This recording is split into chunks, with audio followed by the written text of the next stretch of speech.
Coucou, aujourd'hui on est un nouveau jour, c'est un jour merveilleux. Pourquoi? Parce que je suis avec Tatiana, cet être merveilleux qui vient de faire le voyage Unité Sororité. Et parce qu'elle prend son avion dans à peu près 20 minutes. Et comme d'hab, on fait une vidéo au moment de prendre l'avion. Parce que moi j'aime bien mettre ce petit stress à mes meufs. Le est-ce qu'elle va rater l'avion ou pas. Et c'est surtout un jour merveilleux parce que nous allons ensemble faire une vidéo sur un sujet dont on a pas mal parlé pendant le voyage. Qui était... le fait de... C'est quoi d'ailleurs notre sujet qu'on a beaucoup parlé? Ma chatte. Non. De ta chatte, déjà, chatte merveilleuse. Mais en plus de ça, on a beaucoup parlé pendant le voyage de ta liberté et de comment Ouais. tu étais et qu'est-ce que ça faisait sur les autres, de bon, de pas bon, tout ça, et qu'est-ce que ça faisait dans un groupe, comment est-ce que toi tu te sentais quand tu arrivais dans un groupe, pourquoi normalement des fois ça se passe mal, pourquoi dans Féminité Sororité ça s'est bien passé, tout ça quoi. Ouais. Déjà, qui tu es meuf? Alors, je m'appelle Tatiana, du coup. Je suis avec C'est cette ma meuf petite merveilleuse. Je la colle un peu parce qu'après, on repart au Canada, j'ai pu la voir Grave. pendant longtemps. Grave, mais je reviendrai, peut-être, si t'es gentille. Si. Mais du coup, ouais, je suis Tatiana, je suis étudiante en sciences politiques, administration publique, j'habite au Canada. Et surtout, j'ai fait le voyage Unité Sororité. Ça fait 1 an que je voulais faire ce voyage et que j'ai booké ce voyage. Et du coup, j'avais un petit peu peur en vrai de rencontrer des nouvelles meufs parce que je sais que soit ça passe, soit ça casse avec moi. Parce que soit il y a des meufs qui vont vraiment me voir un peu comme une inspiration parce que genre je suis vraiment bien dans ma peau, genre j'ai des poils, je m'en fous, genre je m'en fous un peu de tout et je sais que ça... Il y a des meufs qui vont se dire « Oh mon Dieu, c'est trop génial, elle a grave confiance en elle ». Et il y a d'autres meufs qui vont plutôt se dire « Oh putain, genre elle fait trop la meuf » ou « Elle a trop confiance » et ça va plutôt genre renvoyer toutes les insécurités à des gens en fait. Et elles vont se dire « Oh bah elle par exemple elle a des poils, moi j'aime pas les poils » et donc du coup ça va vraiment pas, ça va pas passer. Et tu me disais qu'avant de venir, tu savais pas aussi comment ce serait parce que dans les photos, les vidéos, machin, on voyait pas spécialement s'il y avait des filles poilues, pas poilues. Ouais. Et donc tu te posais la question. Bah ouais, je me disais, est-ce que je vais avoir des regards, etc. Parce que c'est vrai que dans cette société, on a beaucoup de regards quand je suis en jupe. Même au Canada, tu vois, il y a tout le temps des gens qui vont regarder mes poils ou qui vont, tu sais, quand t'es en débardeur, on va t'insulter ou des choses comme ça. Et j'avais pas envie, justement, d'être confrontée à ce genre de regard. Mais je pense que pourquoi ça a bien marché avec le groupe, c'est que déjà, on est toutes parties sur le même principe de vouloir être en groupe de femmes. Et en groupe de femmes libres, on avait toutes des objectifs différents du coup. Et on avait quand même ce truc commun de on veut découvrir des nouvelles personnes, être heureuses tout ensemble et justement pouvoir se chérir mutuellement.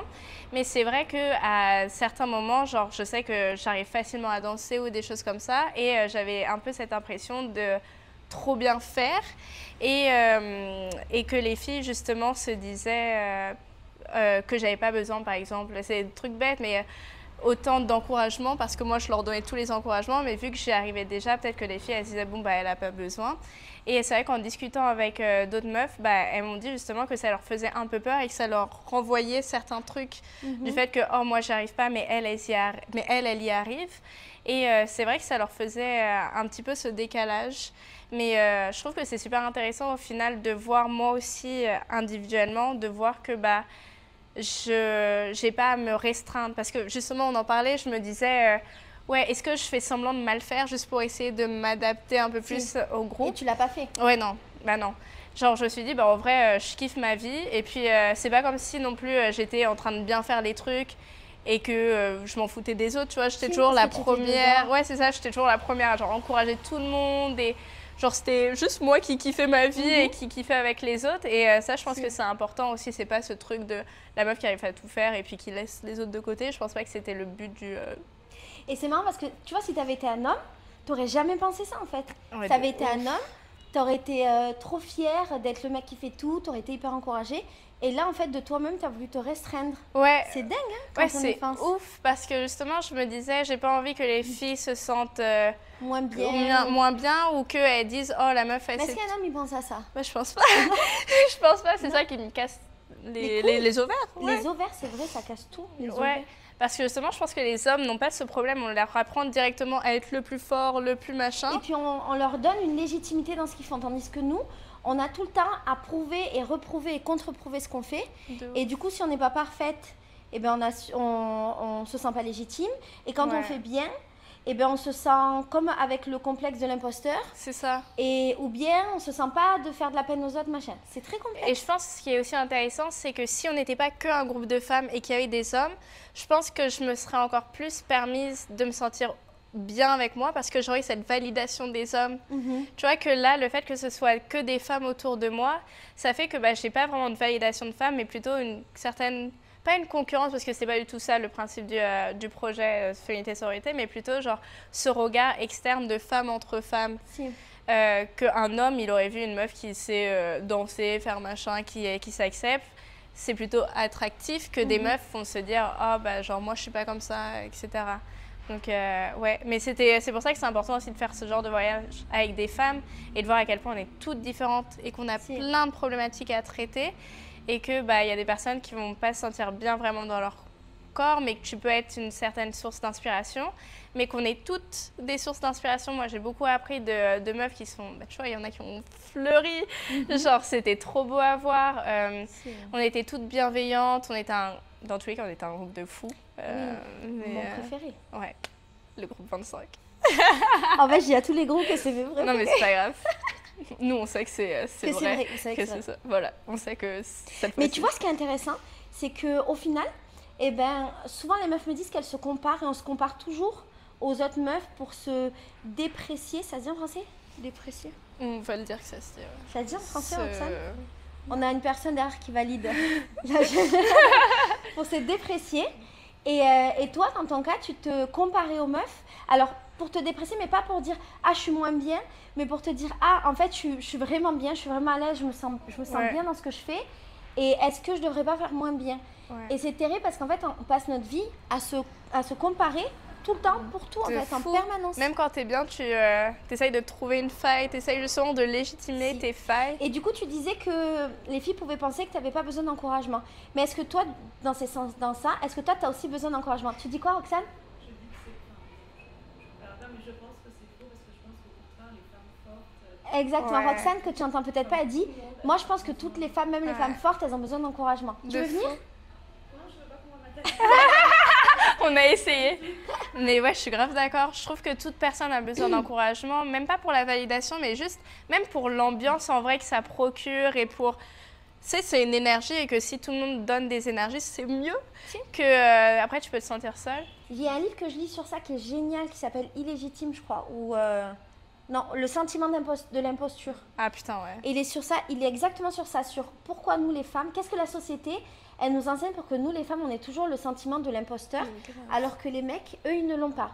Et même, tu sais, les femmes fortes, elles sont mal valorisées, elles sont mal mises en avant, et surtout quand c'est une femme racialisée, genre une femme noire, etc., ça va être encore pire, et on va se dire, mais comment, genre, même moi, individuellement, je vais me dire, oh, mais est-ce que je suis vraiment légitime de montrer tout mon parcours, etc. Alors qu'en vrai, il faut le dire, tu vois, genre, j'ai un taf, je fais des bonnes études et tout, et il faut le dire, mais c'est vrai que souvent, je vais me dire, oh, mais est-ce que je peux en parler, ou est-ce qu'on va me jeter l'œil? Oui, et puis nous, surtout, on va toujours chercher, en tant que femme, être genre super parfaite, ultra calée, ultra pointilleuse, surtout parce que dès qu'il y a le moindre truc qu'on va faire de travers, on va nous défoncer. Ah, grave. Et on est des incompétentes, alors que les mecs, eux, leur vie, elle est cool, quoi. C'est, tu fais de la merde et rarement on te demande des comptes sur la merde que tu as fait, tu vois. Ou bien ce sera toujours la faute de quelque chose d'autre. Mais une femme, je pense à Juliana, par exemple, on évolue toutes les deux dans un monde d'hommes parce que tous nos ouvriers, c'est des hommes. Et tous les gens autour. Et Juliana, elle fait des trucs de ouf. Et dès qu'il y a un tout petit truc de mec, je vois comment, un petit truc de merde, je vois comment les hommes, ils la critiquent en fait. Et je les reprends, je dis, hey, mais Juliana, c'est pas parce qu'elle a oublié à un moment donné de faire ce petit truc-là. Bon, vous pouviez y penser en fait. Pourquoi vous n'y avez pas pensé? Ah, parce que c'est Juliana qui fait tout. Et encore une fois, que cette charge mentale est sur Juliana. Donc c'est elle qui fait tout. Et c'est toujours pareil, un homme, tu vas pas lui dire pourquoi tu n'y as pas pensé. Parce que c'est la meuf de penser, c'est la meuf de faire. Ah ouais, je suis d'accord. Et donc pour revenir à toi, donc du coup tu t'es sentie bien pendant cette expérience avec les autres meufs. Et ça t'a conforté surtout dans l'idée, c'est ce qu'on se disait, que en fait tu savais faire plein de choses et que c'était génial. Et aussi que tu étais bien droite dans tes bottes par rapport à tes propres convictions, par rapport à tes poils, à ton féminisme, à tes engagements sociaux et politiques. Et que tu n'avais pas à les changer. Ou... Tu vois, tu savais que c'était comme ça. C'est ça. Mais tu avais besoin d'être confrontée pour te conforter. Ouais, c'est ça. Bah, justement, je me disais que j'ai pas eu de grandes révélations comme certaines meufs qui ont grave tout lâché prise, etc. et qui vont quand même avoir un certain choc quand elles vont revenir en France en se disant « Oh putain, j'étais une certaine personne au Brésil que j'aimerais être, mais du coup, le retour en France va être plus difficile pour genre savoir qui on est vraiment et qui on veut être dans la société française. » Que moi, au final, genre que je sois au Canada, au Brésil, j'ai l'impression d'être quand même la même personne. Et je me suis dit que c'était important pour moi de me sentir chez moi, dans mon propre corps, peu importe où je suis à l'étranger.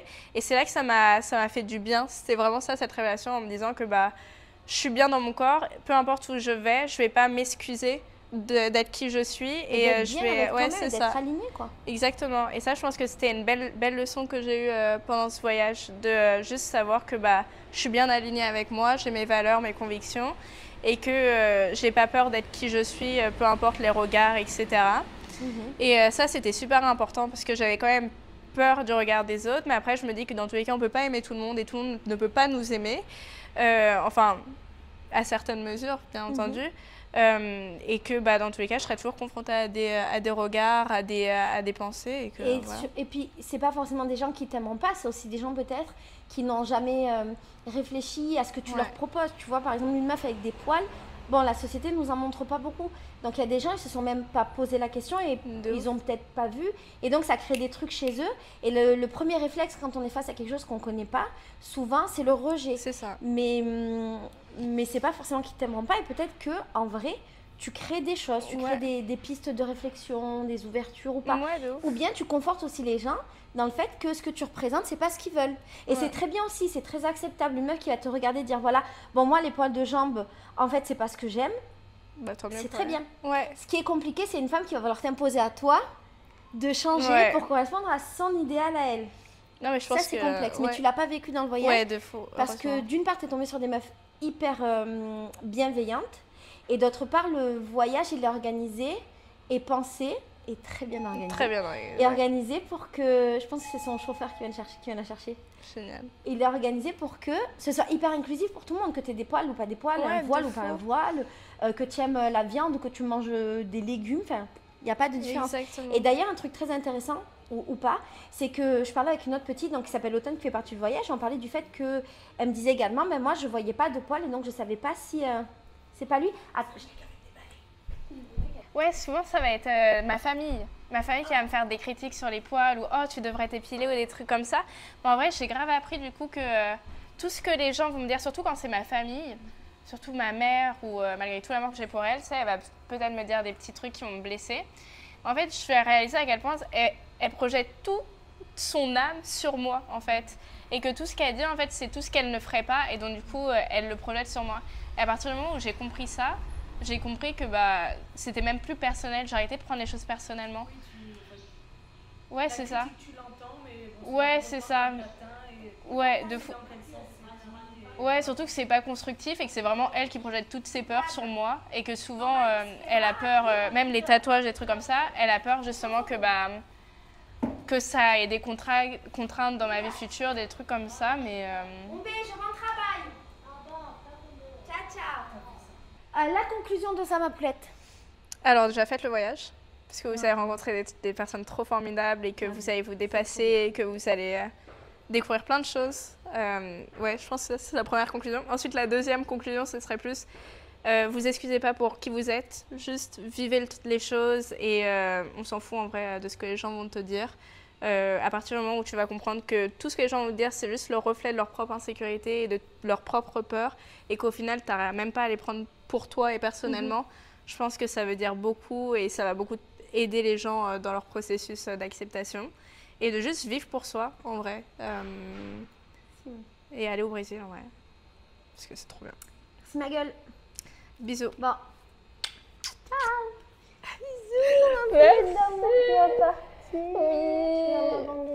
Je t'abandonne pas, mais ça va être trop bien. Si.